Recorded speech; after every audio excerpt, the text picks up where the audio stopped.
இப்போ நீ சொன்ன மாதிரி அதிமுக அப்படின்னு சொல்லி எடுத்துக்கிட்டோம் அப்படின்னா முன்னாடியில இருந்து இப்ப வரைக்கும் இருக்கக்கூடிய மக்களுக்கும் சரி, அதிமுக நிர்வாகிகளுக்கும் சரி, ஏன் திமுக இருக்கக்கூடிய ஒரு சில அதிமுக நிர்வாகிகளுக்குமே என்ன ஞாபகம் வரும் அப்படின்னா ஜெயலலிதா அவர்களும் எம்ஜிஆர் அவர்களும் தான். இந்த கட்சியை ஆரம்பிச்சு அதை உடையாம பாதுகாத்து கொண்டு போற அந்த ஒரு ஒரு ஸ்ட்ரென்த் இருக்கு இல்லையா, அதை இவங்க ரெண்டு பேருமே அப்படியே பிடிச்சு வச்சுட்டு இருந்தாங்க. அது மட்டும் இல்லாம இந்த கட்சியை எப்படி வலுப்படுத்துறது, மக்களுக்கு என்ன விஷயங்கள்லாம் செய்யறது அப்படின்றதுல முக்கிய பங்கு வகித்தவங்களும் இவங்க ரெண்டு பேர் தான். இப்ப எம்ஜிஆர் அவர்கள் இருந்தப்போ நீ சொன்ன மாதிரி திமுகவோட நிர்வாகியா 20 வருட காலங்களாக எம்ஜிஆர் அவர்கள் பயணம் பண்ணிட்டு இருந்தாரு.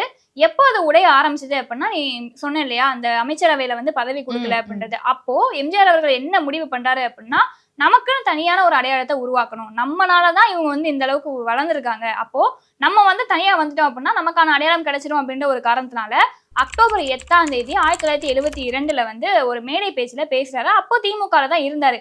பேசும்போது என்ன பேசுறாரு அப்படின்னா, எல்லாரும் முன்னாடியும் நமக்குன்னு ஒரு அடையாளம் வேணும், நான் இனிமே என்னுடைய அடையாளத்தை உருவாக்க போறேன் அப்படின்னு சொல்லிட்டு பேசிட்டு முடிக்கிறாரு. அதே அக்டோபர் 10ஆம் தேதி திமுகவோட பொதுக்குழு கூட்டம் நடக்குது. அந்த பொதுக்குழு கூட்டத்துல திமுகல முதலமைச்சரா இருந்த கருணாநிதி அவர்கள் என்ன சொல்றாரு அப்படின்னா, நீ உன்னுடைய அடையாளத்தை தனியா உருவாக்க போறல, அப்போ இந்த கட்சி உனக்கு எதுக்கு, பதவியில நான் உன்னை நீக்கிறேன், நீ திமுக நிர்வாகியே கிடையாது அப்படின்னு சொல்லிட்டு அவர் அங்க நீக்கிடுறாரு.